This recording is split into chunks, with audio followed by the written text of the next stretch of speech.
নমস্কার বন্ধুরা, আমি তুহিন রিভিউলজি চ্যানেলে আপনাদের প্রত্যেককে স্বাগত জানাই। এখন কথা বলবো দরদের টিজার নিয়ে। কালকে মেকাসরা ড্রপ করেছে ইউটিউবে, তা কেমন কি লেগেছে আজকে মূলত সেইটাই আপনাদের সাথে আলোচনা করব। তার আগে বলে দিই, আমি নিচে আমার ডেসক্রিপশান বক্সে এবং স্ক্রিনেও দেখতে পাচ্ছেন যে আমার ইনস্টাগ্রামের যে পেজটা আছে সেটার কিন্তু আমি লিঙ্ক দিয়ে দিচ্ছি ডেসক্রিপশান বক্সে, এবং সেটা আমার চ্যানেলের নাম মানে আমার ইনস্টাগ্রাম আইডির নামটাও কী আছে সেটাও আপনারা দেখতে পাচ্ছেন। প্লিজ আপনারা ওখানটা গিয়ে ফলো করে দিয়ে আসবেন, আমি কিন্তু ওখানটায় ছোটো ছোটো কিছু আপডেট দিয়ে থাকি। তা এবার যদি টিজারে মুভ করি, তার টিজারটা আমার কেমন লাগলো? তা দেখুন, টিজারটা আমার সত্যি কথা বলতে গেলে ভালো লেগেছে। এইবার তার থেকেও বড় কথা হচ্ছে টিজারের মধ্যে সব থেকে বেশি যাকে আমার ভালো লেগেছে সেটা হচ্ছে শাকিব খান।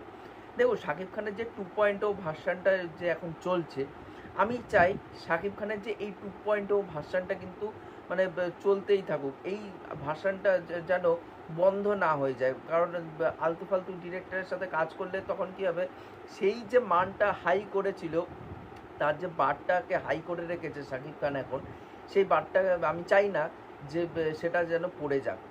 তিনি ভালো ডিরেক্টরের সাথে কাজ করুক এবং ভালো ভালো সিনেমা তাদের দর্শকরা, সাকিবিয়ান যারা আছে, জেনারেল অডিয়েন্স যারা আছে আমাদের মতন, তাদেরকে যেন ভালো ভালো সিনেমা তিনি উপহার দেয়, এটাই আমি চাইব। তাই দেখুন, এখানটা কিন্তু আমরা দেখতে পাচ্ছি এই টিজারটা জুড়ে শাকিব খানের যে মাল্টিপল ডিসঅর্ডার আছে, মানে একটা চরিত্রে, মানে একটা মানুষের মধ্যে দুটো সত্তা, সেটা কিন্তু এই থ্রু আউট টিজারে কিন্তু ভালো করে বোঝা যাচ্ছে। এবং শাকিব খানকে যে ফেসিয়াল এক্সপ্রেশনগুলো দেওয়া হয়েছে না, সেগুলো সত্যি খুব সুন্দর লাগছে।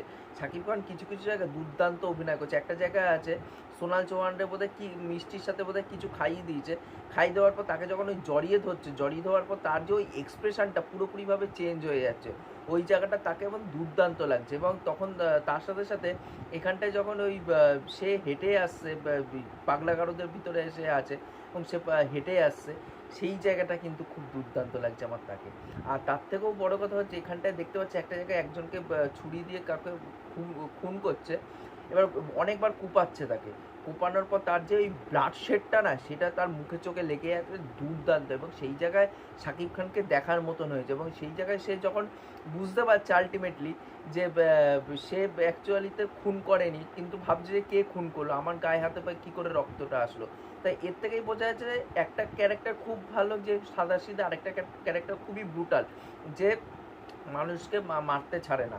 এবং আমি চাই বাংলাদেশের জন্য, মানে বাংলাদেশের সিনেমার হিস্ট্রি হিসাবে এই সিনেমাটা একটা মাইল ফলক হোক, যেরকম তুফান এখন হচ্ছে বাংলাদেশে। আমি পার্সোনালি দেখার জন্য খুবই এক্সাইটেড। ওই সিনেমাটা ভালো রিভিউজ কালকে চলে এসছে তুফান রিলেটেড, এবং তার সাথে সাথে ওখানকার দর্শকরা তুফান দেখে যেসব বলেছে সব কিছু নিয়ে কিন্তু তুফান নিয়ে ভালোই এক্সাইটেড হচ্ছে। ওখানকার উন্মাদনার শেষ নেই তুফান নিয়ে।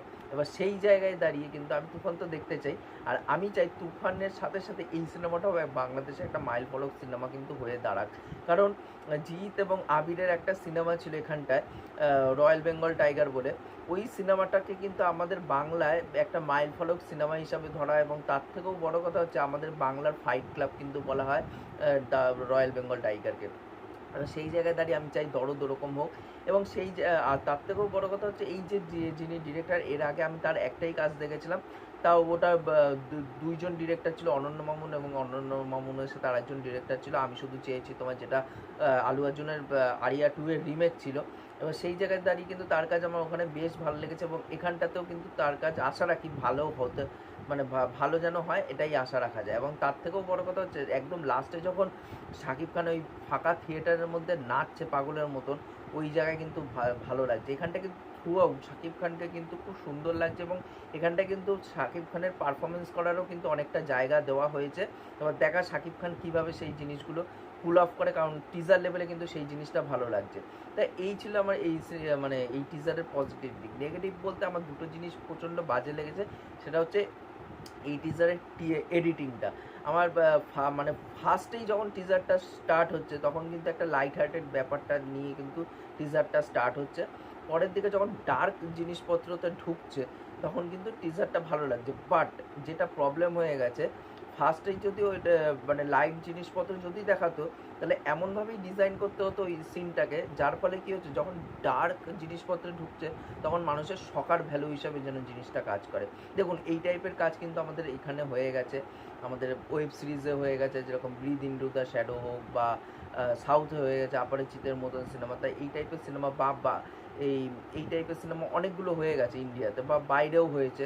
এবার সেই জায়গা থেকে এই যে স্প্লিট পার্সোনালিটি, এবার সেই জিনিসটাকে কিন্তু সিনেমায় আরও সুন্দর করে ফুটিয়ে তুলতে হবে, কারণ এই সব সিনেমা কিন্তু খুব এঙ্গেজিং হওয়া দরকার। এবং এটা মেন স্ট্রিমে যেহেতু বলা হয়েছে গল্পটাকে, তাহলে আরও বেশি এঙ্গেজিং করে তুলতে হবে এবং মাস অ্যাপেলিং কিন্তু করে তুলতে হবে। সেই জায়গায় দাঁড়িয়ে যদি ওই টিজারের ওইটা যদি শাকিব খানকে যখন ওই দেখাচ্ছে ডার্ক জিনিসপত্র করাতে, সেই জায়গাটা যদি আরেকটু ভালো করে স্ট্যাবলিশ করে ঢোকানো হতো, তাহলে সকার ভ্যালু হিসেবে কাজ করতো বলে আমার মনে হয়। এবং তার থেকেও বড় কথা, এখানে বিজিএম যেটা দেওয়া হয়েছে, বিজিএমটা কিন্তু আমার ভালো লাগেনি, কারণ শাকিব খানের ক্যারেক্টারটা যেটা, সেটা কিন্তু পুরোপুরিভাবে বিজিএমটা জাস্টিফাইড করতে পারছে না তার কাজকর্মের সাথে। গানটা কিন্তু আমি শাকিব খানের ক্রিটিসাইজ করছি না, কারণ তাকে আমার দুর্দান্ত লেগেছে, কিন্তু বিজিএমটা শাকিব খানকে সার্ভ করতে পারিনি, তার ক্যারেক্টারটাকে সার্ভ করতে পারিনি এখানে সেই বিজিএমটা। তা ওভারঅল টিজারটা আমার খুবই ভালো লেগেছে। আশা রাখি সামনের দিন এই সিনেমা রিলেটেড যতগুলো প্রমোশনাল ম্যাটেরিয়াল পাবো সেগুলো ভালো পাবো, এবং দেখা যাক এই সিনেমাটা কবে রিলিজ করে। আমি তো এই সিনেমাটা দেখার জন্য খুবই এক্সাইটেড। আপনারা কতটা এক্সাইটেড এই সিনেমাটা দেখার জন্য সেটা নিচে কমেন্ট করে অবশ্যই জানাবেন, এবং টিজারটা আপনাদের কেমন কী লেগেছে অবশ্যই সেটা নিচে কমেন্ট করে জানাবেন। আর তার থেকেও বড় কথা হচ্ছে, এই তুফান সিনেমাটা আপনাদের কেমন কী লেগেছে অবশ্যই কিন্তু নিচে কমেন্ট করে জানাবেন। আমি কিন্তু প্রত্যেকের কমেন্ট পড়তে ভালোবাসি, আর তার সাথে সাথে যদি চ্যানেলটা সাবস্ক্রাইব করে দিয়ে যান তাহলে আরও বেশি ভালোবাসি, কারণ মোটিভেশান পাই নতুন নতুন ভিডিও বানানোর জন্য। এখনকার মতন টাটা, বাই।